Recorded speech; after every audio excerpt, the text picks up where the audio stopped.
Sir ఒకవేళ joining date అనేది రావట్లేదు, అప్పుడు ఏం చేయాలి సార్? అంటే ఏ ప్రాసెస్ ఫాలో అవ్వాలి? సో బేసిక్గా students offer letter, job offer రాగానే ఆఫర్ లెటర్ చూసి జాబ్ కన్ఫర్మ్ అనుకుంటారండి, ఇంకా ఫాలో ఇవేం చేయరు.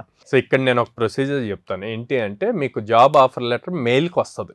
సో ఆ మెయిల్లో ఖచ్చితంగా హెచ్ఆర్ మెయిల్ ఐడి ఉంటుందండి. ఉన్నప్పుడు మీరు ఒక 2 weeks 3 weeks వెయిట్ చేశాక పొలైట్గా హెచ్ఆర్కి మెయిల్ పెట్టండి. Thanks for sending me the offer letter, can you please let me know when is the joining date అని చెప్పి అడిగారు అనుకోండి. అప్పుడు వాళ్ళకి కూడా మీకు ఈ జాబ్లో ఇంట్రెస్ట్ ఉంది అన్నది తెలుస్తుంది. అండ్ వాళ్ళు వాళ్ళ మేనేజ్మెంట్తో మాట్లాడి ఒక టెంటేటివ్ డేట్ అన్నది మెన్షన్ చేస్తారు, కన్ఫర్మ్ చేస్తారు. సో దాన్ని బేస్ చేసుకొని మీరు దాని మీదే డిపెండ్ అయ్యి ఉండాలా, లేకపోతే ఇంకో జాబ్ ఆఫర్ చూసుకోవచ్చా అన్నది కూడా మీకు క్లారిటీ వస్తుంది అనమాట. చాలా ఇంపార్టెంట్.